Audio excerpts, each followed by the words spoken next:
Hey guys, Emily here for another video. I know it's been a while. I'm not gonna lie to you guys. I've been having some issues. I've been not doing so great lately, but I'm feeling just a little bit better today. So I figured I would get out the video while I can. And I'm going to tell you guys some things that you might not know about me, because I realize I've never really done a facts about me session. I've never really talked a lot about myself. I've talked about things that happened to me, experiences I've had, but not really the facts side of thing, if that makes sense. So a lot of this is inspired by recent messages that I've gotten. They're very negative, the ones at least that I'm responding to, and I feel that a lot of this negativity and hate often comes from being misinformed or misunderstanding things or just not knowing the information. So hopefully through this process you guys will learn a little bit more about me, and maybe that will change the way some people perceive this whole thing I'm doing here on YouTube. First of all, I've never mentioned this on any of my videos as far as I'm aware, but I have a GoFundMe page where I'm raising money for the costs associated with my transition. So that includes prescription medications like hormones, costs related to having sex reassignment surgery or gender affirmation surgery, and just various things like that, just costs associated with being trans.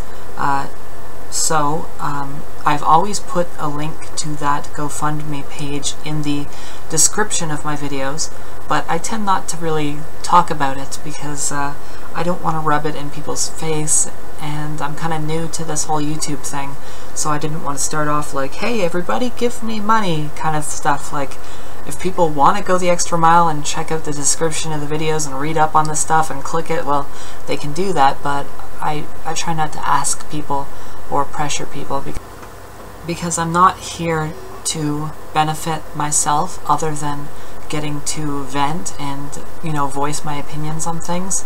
Mainly what my goal here is to put information out there, like just be real with people and give honest opinions and honest experiences as a trans female. And it's not just aimed at other trans people. Like, I'm not always going to be like, here's how you can train your voice or whatever, or here's how you should do your makeup or whatever. Like, I'm not going to presume to be able to tell people how they should be doing things. All I can say is what I've done and what I do, and I try to put it more generally up to the public so that way people who are not trans can watch this stuff, as many of you have, and hopefully get something out of it, like learn something that you didn't know about trans people, or temper some more extreme views that I see a lot of you guys have. But that's okay. That's okay. We can work on that, right? Apparently you guys are watching my videos because you watched long enough on the last one, sorry, not the last one, but one of the more popular ones, how to have sex with a transgender woman.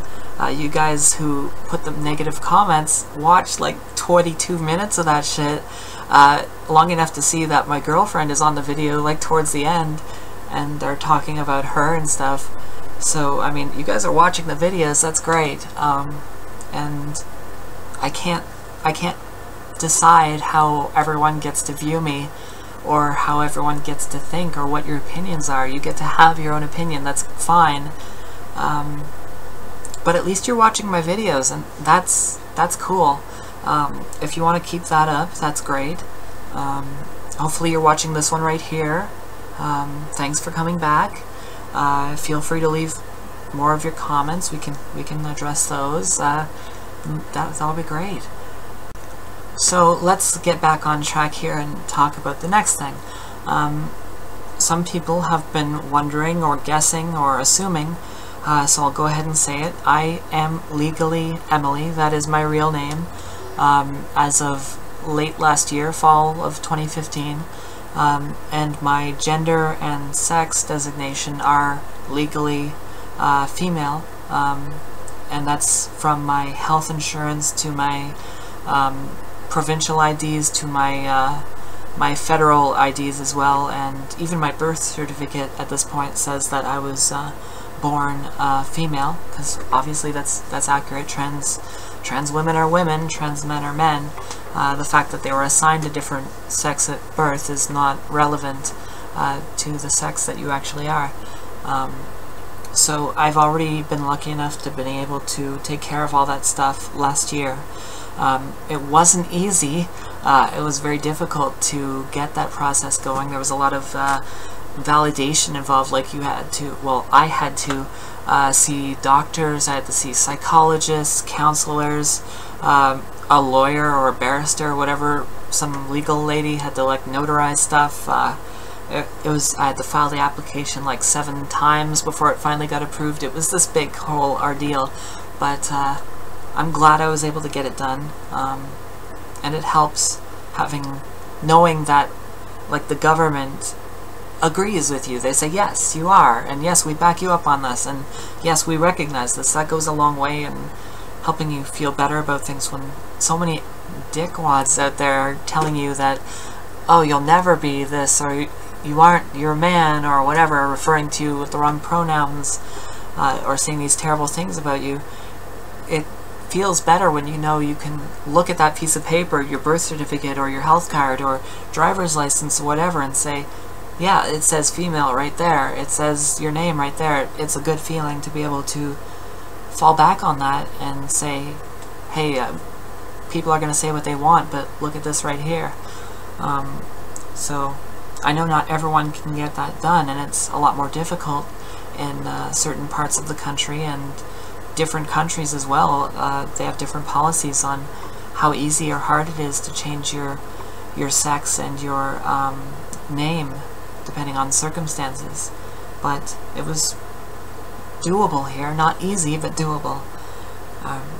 The next thing I kind of wanted to talk about was the way that I dress, as that seems to be a hot topic for debate in the comments on some of my I feel weird saying the word more popular videos, because this is not a popular channel. I don't get a lot of views on this. This is a little thing I'm doing where I just share it to Facebook and whatnot. So, I mean, it's not a big deal. I'm used to getting only like, I don't know, sometimes even less than 100 views on some of my videos. So, to say more popular is kind of a silly thing, but on some of the videos with higher view counts, people seem to love bickering in the comments about the way I dress. Everything from being called a slut and a prostitute to other people saying like, oh, if she was my daughter, I would have a stern talking to her about the way she dresses, and that would have to change. But that's even the nicer people, because most of you don't bother to even call me a she, which is silly when you're calling me a slut and a man in the same sentence. Is pretty funny, but whatever. I guess the point is, a lot of people feel that I dress in a way that is inappropriate or too provocative, which is weird, because I don't really agree with that. You guys only ever see the top half of me in any of my videos. You don't even see to my waist. You see like part of my shirt, and so what? You're saying my shirt is too slutty? Oh my god! Oh my god, not like a tank top. Well, that's the worst possible thing. A t-shirt? How could she wear a t-shirt? Oh god, get this graphic pornography off of YouTube. I don't really know what the problem is, but I guess what I can do is explain my dress style, if you will, or why I dress the way I do, which, I can admit I find that I dress in a somewhat sexually provocative way sometimes. Like, I'm a fan of short skirts and like thigh-high socks and like stuff like that. I usually wear garters. Like, yeah, sure, I do try and dress sexy. I'm sure I don't always accomplish that, but I do try. At the same time, I would never want like my underwear showing or my butt hanging out, or you know, stuff like that. Like, I'm usually pretty careful that everything's covered up. But I do like to dress provocatively because, well, there's a few reasons. One, I'm proud of my body so far. It's only been like a year since I started physically transitioning to female, and I feel like I've made a lot of progress in that time. I'm very happy with the way that my body has changed and shaped and progressed as things redistribute, and you know, my skin changes and I lose muscle mass, and like things are going nicely, and I'm happy with it. So when it's something so new, you kind of want to, it's kind of like the flaunt it if you got it mentality. Like, it's new and it's exciting and it's like, yeah, I'm making great progress, this is awesome. So you kind of want to show it off a bit. I highly doubt that this is something that lasts forever. Like, if anything, I would say it's probably a phase. Like, do you think when I'm in my late 30s that I'm going to be dressing the same way that I do in my 20s? Probably not. And I think most people can say that over time their dress style changes, and that's perfectly okay. But for now, I'm getting to experience life the way that I always wanted to, and I'm gonna enjoy it. And for me, that happens to mean I like to dress sexy, I like to feel sexy, I like to know that people find me attractive. And for the most part, people do, and that makes me feel good, especially when my internal self-confidence is pretty low. A lot of trans people have this kind of issue. Like, you don't feel very confident about yourself, and you don't feel good about yourself because when you look at yourself, all you see is the old you, or you see those features about you that aren't, they don't look right. Like, they look like your old gender, or you feel like you're never going to be able to change it. So a lot of times we need to get our confidence, at least at the beginning, from outside, from other people. Because when you get a lot of people telling you you look good, or you look sexy, or attractive, or whatever, it helps build up your own confidence. And, well, that's the first step. Once you get that, you can start having your own confidence. You'll start to believe it after a while. And when you start to believe it, well, guess what? You don't need that external validation all the time anymore, because now you think highly of yourself. And of course that can get out of control, and some people think too highly of themselves, but that's a whole other issue, isn't it? The other thing I wanted to address is a lot of you have been making comments about my girlfriend as she makes appearances in some of my videos, but you guys have all made nice comments about her, which is great. So on behalf of her, thanks. I've passed most of those comments on to her. And that's great. Most of you guys are using that as a way to insult me, but hey, thanks for complimenting my girlfriend, at least. I know it can get pretty lonely for you guys, jerking it off to tranny porn in your mom's basement, so yeah, I kinda got a hot blonde girlfriend. But hey, there's hope for you guys. I mean, you'll figure things out, I'm sure. Give it patience and perseverance, and there's someone for everyone, right? I like to think so anyway.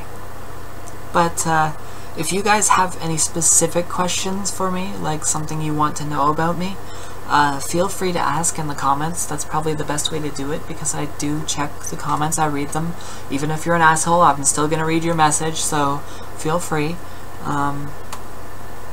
And I guess if I do get questions, I'll answer them in a future video. Other than that, I just wanted to make something for you guys to check in and say, hey, guess what? I'm not dead yet. Hey, woohoo, right? That's great news. Well, maybe maybe not so great, depending on who you are. But it's news! Yay! I'm going to hopefully have another video coming soon.